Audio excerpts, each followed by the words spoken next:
सोनपुर नाम के गांव में विष्णु नाम का एक आदमी रहता था जो लकड़ी काटकर अपना जीवन यापन करता था।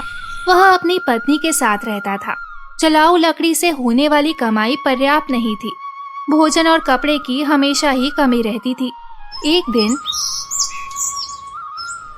विष्णु की पत्नी सुरेखा उससे कहती है, सुनिए जी, आप कितने भी काम कर लीजिए लेकिन इतने पैसे से हमारा परिवार ढंग से नहीं चल पाता है। ना ही ढंग से कपड़े के लिए पैसे हैं और ना ही कोई तीज त्योहार हम कर पाते हैं। कितने ही दिन देख लो, यही कमाई रहेगी। कब तक हम इतने कष्ट से अपना जीवन जिएंगे? अरे देखो, मैं हमेशा तुम्हारी बात सुनता हूँ कि नहीं सुनता हूँ? सुनता हूँ ना। अरे कितनी बार तुमको बताना पड़ेगा कि मैं ये गांव नहीं छोड़ सकता हूँ। अरे शहर में यहाँ की तरह शांति तो है ही नहीं। क्या करेंगे वहाँ? मैं नहीं चाहता कि अगली बार हमारे बीच में फिर से इस विषय पर कोई भी बहस हो। गांठ बांध लो।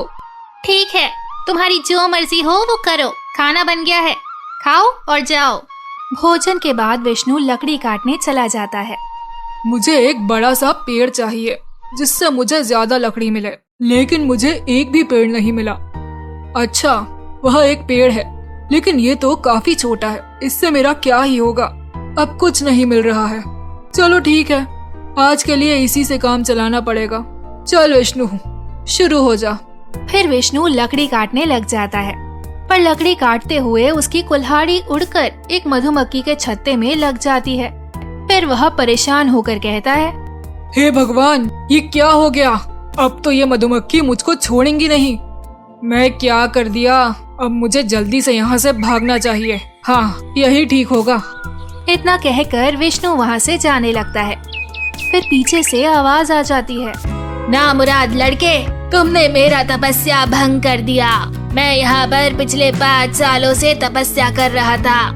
आज तुम्हारी वजह से मेरा ये तपस्या भंग हो गया। मैं तुमको श्राप देता हूँ। जाओ, तुम कौआ बन जाओ।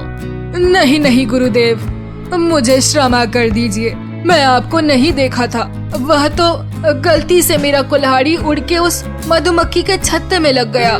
मुझे माफ कर दीजिए। मुझे इतना बड़ा श्राप नहीं दीजिए। मेरे बीवी बच्चे हैं, उनका क्या होगा? मैं यह लकड़ी भी अपने परिवार को चलाने के लिए काटने आया था। आप अपना श्राप वापस ले लीजिए। मैं दिया हुआ अपना श्राप वापस नहीं ले सकता। दया करिए, जानबूझकर नहीं किया है महाराज।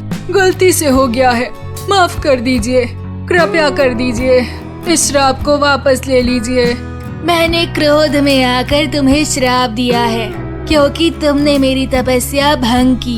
अब इस श्राप को वापस लेना मेरे लिए संभव नहीं है, पर मैं तुम्हें एक उपाय बताता हूँ। तुम ऐसे लोगों को ढूंढो जो सबसे अच्छा दान देते हो। उनके खाने के बाद अगर उनके खाने में कोई भी दाना बच जाता है तो उसे खाकर तुम श्राप से मुक्त हो जाओगे। अगर तुम अपने अभी के रंग से पूरी तरह से सफेद हो जाते हो तो तुम इस श्राप से मुक्त हो जाओगे। प्रभु, मैं अपनी पत्नी को जलाऊ लकड़ी को काटने से मिलने वाले पैसे से सहारा देता हूँ। मैं कौवा बन जाऊंगा तो मेरी पत्नी का क्या होगा? महाराज, तुम्हें चिंता करने की जरूरत नहीं है। तुम्हारी पत्नी को कोई कमी नहीं होगी। भगवान उसकी व्यवस्था करेंगे। जब तुम्हारा श्राप टूटेगा तो तुम अपने कष्टों से मुक्त हो जाओगे और धन धान्य से सुखी जीवन व्यतीत करोगे। फिर विष्णु कौवे में बदल जाता है और श्राप से छुटकारा पाने के लिए यात्रा शुरू करता है। वह सोचने लगता है, मुझे सबसे अच्छा दान देने वाला कहाँ मिलेगा? मेरे कुछ समझ नहीं आ रहा है। हाँ, शास्त्री जी है ना, वो बड़े ही उदार दिल के आदमी हैं।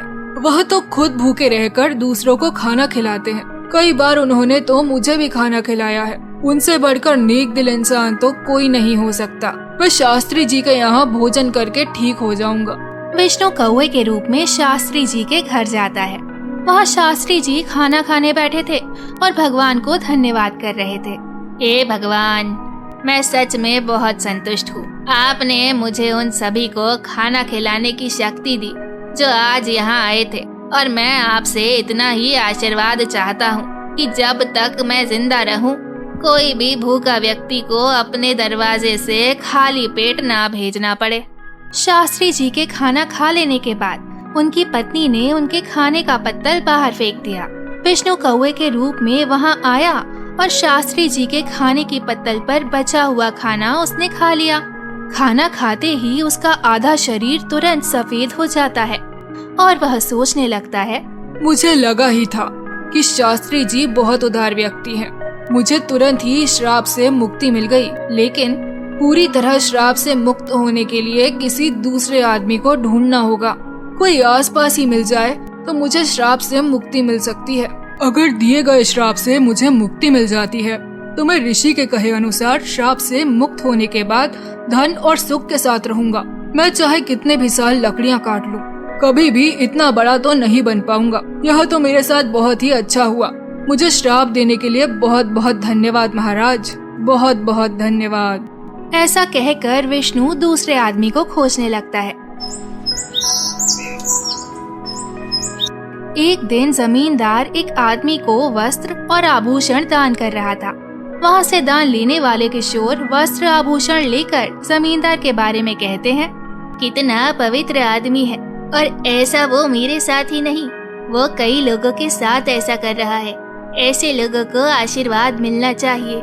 ये देखकर विष्णु सोचता है, वाह वाह वाह वाह, आज तो मुझे श्राप से मुक्ति मिल ही जाएगी। यह आदमी शास्त्री जी के समान ही होना चाहिए जो सबसे अच्छा दान कर रहा है। रुक कर देखता हूँ कि वह कब खाना खाता है। फिर जमींदार ने खाना खाया और पत्तल को बाहर फेंक दिया। विष्णु तुरंत जाकर उस पत्तल में बचा हुआ खाना खा लेता है, लेकिन वह वैसे का वैसे ही रहता है और वह सोचने लगता है, जमींदार तो इतना बड़ा दानी है, फिर मेरा रंग क्यों नहीं बदला? मुझे कुछ समझ नहीं आ रहा। वह वापस आकर शास्त्री जी के घर के बाहर बैठ गया। वहाँ बैठे हुए वह देखता है, दो लोग आपस में जमींदार के बारे में बात कर रहे थे। उनमें से एक बोला, जमींदार हमेशा गांव के बाहर वालों को बुलाकर ही दान देता है। अगर तुम सच जानोगे तो चौंक जाओगे। वो जमींदार गांव में सभी को दिखाने के लिए बहुत सारे कपड़े और आभूषण दान देता है, लेकिन जैसे ही वह आदमी गांव से बाहर जाता है तो वो जमींदार सारा आभूषण और कपड़ा वापस ले लेता है। वो कभी भी दान नहीं देता है। हमारे राजा की तरह कोई भी दान नहीं कर सकता। वह एक महान दानी है। हमारे राजा भी एक हफ्ते से खाना और कपड़े पैसे बांट रहे हैं और कल आखिरी दिन अन्नदान के साथ वस्त्र दान भी करने वाले हैं। वह वहाँ सबके साथ एक हफ्ते से खाना खा रहे हैं। मैंने कभी भी उनके जैसा धर्मी नहीं देखा। अरे ये तो कुछ नहीं, उन्होंने हमारे लिए अच्छी सड़कें बनवाई हैं, हर जगह कुएं और तालाब भी खुदवाए हैं। मतलब उन्होंने बहुत कुछ किया है। ऐसा धर्म मैंने कहीं नहीं देखा। अच्छा, अब तक मैं जिस दूसरे आदमी को ढूंढ रहा था, अवश्य ये वही राजा है। अगले दिन विष्णु राजमहल के बाहर पहुंच गया, जहां राजा सबको दान दे रहे थे। राजा के खाना खाने के बाद सैनिक उस पत्तल को बाहर फेंक देते हैं जिसमें राजा ने खाना खाया था। यह देखकर विष्णु वहां जाता है और पत्तल में से खाना खाता है, लेकिन उसका रंग फिर भी नहीं बदलता और वह सोचने लगता है, राजा तो इतना बड़ा दानी है, फिर आश्चर्यजनक रूप से इतने महान दानी राजा का भोजन करने के बाद भी मेरा रंग क्यों नहीं बदला? यह श्राप तो दूसरी तरह का लग रहा है। मुझे तुरंत उस साधु के पास जाना चाहिए जिसने मुझे ये श्राप दिया था। और फिर वह सीधा उन साधु के पास पहुंच जाता है। उसके आधे बदले हुए रंग को देखकर साधु उससे कहते हैं, ऐसा लगता है कि तुम्हें अभी तक केवल एक ही आदमी मिला है। तुम्हारा केवल आधा रंग ही बदला है। क्या तुम्हें और कोई नहीं मिला? श्राप मिले हुए आधे दिन हो गए हैं। महाराज, शास्त्री जी का खाना खाकर मैं आधा सफेद हो गया हूँ। इसके बाद मैंने उनसे भी ज्यादा दान करते लोगों को देखा। उन्होंने जो खाना खाया उसे खाकर कोई फायदा नहीं हुआ। महाराज, इसके अलावा हमारे शहर के राजा, जो कि बहुत धर्मी है, एक हफ्ते तक उन्होंने सबको खाना और कपड़े भी दिए। इतने धर्मपरायण आदमी द्वारा खाया हुआ खाना खाने के बाद भी मैं श्राप से मुक्त नहीं हो पाया।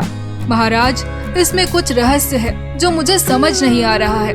आप ही बताइए ना महाराज, कृपया करके बताइए। अभी तक तुमने जितने को भी देखा उसमें से जमींदार द्वारा दिया गया दान सच्चा दान नहीं था। वह ऐसी चीजें दान में दे रहा था जिसको वो वापस ले लेता है। ऐसे ही राजा जो कुछ भी देता है उसे दान नहीं माना जाएगा, क्योंकि राजा खुद नहीं कमाता, वह तो लोगों द्वारा दिए गए करों के रूप में प्राप्त धन को उस राज्य के लोगों पर खर्च करता है। राजा ने 1 हफ्ते तक जो भोजन और वस्त्र लोगों को दान किए हैं वह लोगों के द्वारा राजा को ही कर के रूप में दिए गए थे। इसीलिए राजा ने जो भी दान लोगों को दिया है उसे दान नहीं माना जाएगा। यह लोगों का ही पैसा है और लोगों पर ही खर्च कर रहा है। समझ रहे हो तुम? इसमें राजा का दान कहाँ है? इसीलिए राजा ने जो भोजन खाया वह तुम्हें इस श्राप से मुक्त नहीं कर पाया। देखो, सही दान शास्त्री जी का है। उन्होंने भूखों को खाना खिला दिया, भले ही उन्होंने खुद खाना नहीं खाया। इसीलिए उनका दान सबसे अच्छा दान है। कुछ और प्रयास करो तो तुम श्राप से मुक्ति पाने के करीब हो। मैं समझ गया महाराज। साधु बाबा, मैं अब ऐसा इंसान ढूंढ लूंगा जिसके हाथ से खाना खाकर मैं ठीक हो जाऊं। आपको ये समझाने के लिए मुझे बहुत बहुत धन्यवाद। विष्णु फिर उदास मन से वहाँ से चला जाता है। चलते चलते उसे बहुत जोर की प्यास लग रही थी और वह सोचने लगा, कितनी दूर चला आया हूँ, बहुत भूख लग रही है। हाँ, अच्छा होगा कि पास में कुछ खाना मिल जाए। वहाँ पास में उसे एक बूढ़ी औरत घड़े में पानी ले जाते हुए दिखाई दी। वह बूढ़ी औरत रोज घड़े में पानी लाती और गर्मी में रास्ते से गुजरने वालों के लिए पानी रख देती। पानी के घड़े रखने के बाद वह बूढ़ी औरत जो खाना लाई थी उसे निकालकर खाने लगती है। भूखा विष्णु बूढ़ी औरत के पास जाता है। बूढ़ी औरत अपने खाने में से कुछ खाना खा लेती है और कुछ खाना विष्णु को दे देती है। विष्णु उस खाने को खाते ही श्राप से मुक्ति पाकर एक आदमी बन जाता है। वाह, आहा, मैं ठीक हो गया, मैं ठीक हो गया। आपका बहुत बहुत शुक्रिया दादी, आपका बहुत बहुत धन्यवाद। आहा, मैं ठीक हो गया, मैं ठीक हो गया। पर बेटा, तुम कौन हो और तुम एक कौवे से आदमी कैसे बन गए?